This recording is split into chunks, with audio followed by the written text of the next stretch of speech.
দেশে আবারও দেখা দিচ্ছে করোনার নতুন সংক্রমণ। সাম্প্রতিক তথ্য অনুযায়ী দেশে হঠাৎ করেই বাড়তে শুরু করেছে করোনা ভাইরাসে আক্রান্তের সংখ্যা। স্বাস্থ্য অধিদপ্তরের রিপোর্ট বলছে, গত এক সপ্তাহে ১৩৪টি নমুনা পরীক্ষায় ৩৬ জনের দেহে করোনা শনাক্ত হয়েছে। এর মধ্যে একজন রোগী মৃত্যুবরণ করেছেন।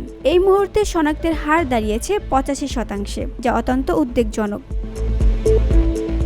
বিশেষজ্ঞদের মতে এই সংক্রমণের পেছনে রয়েছে করোনার নতুন ভ্যারিয়েন্ট। মূলত অমিক্রনের উপভ্যারিয়েন্ট BA.4 ও BA.5 দ্রুত ছড়িয়ে পড়ছে। এর ফলে রোগীদের মধ্যে দেখা দিচ্ছে জ্বর, কাশি, গলা ব্যথা, শ্বাসকষ্ট, ক্লান্তি এবং খাবারে অরুচির মতো উপসর্গ।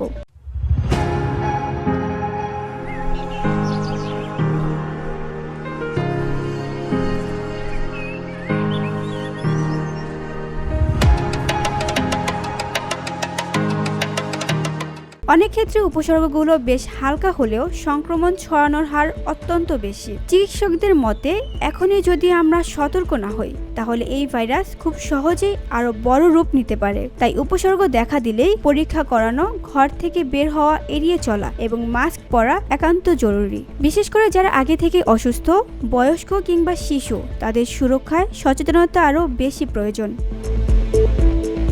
VOD Bangla news desk.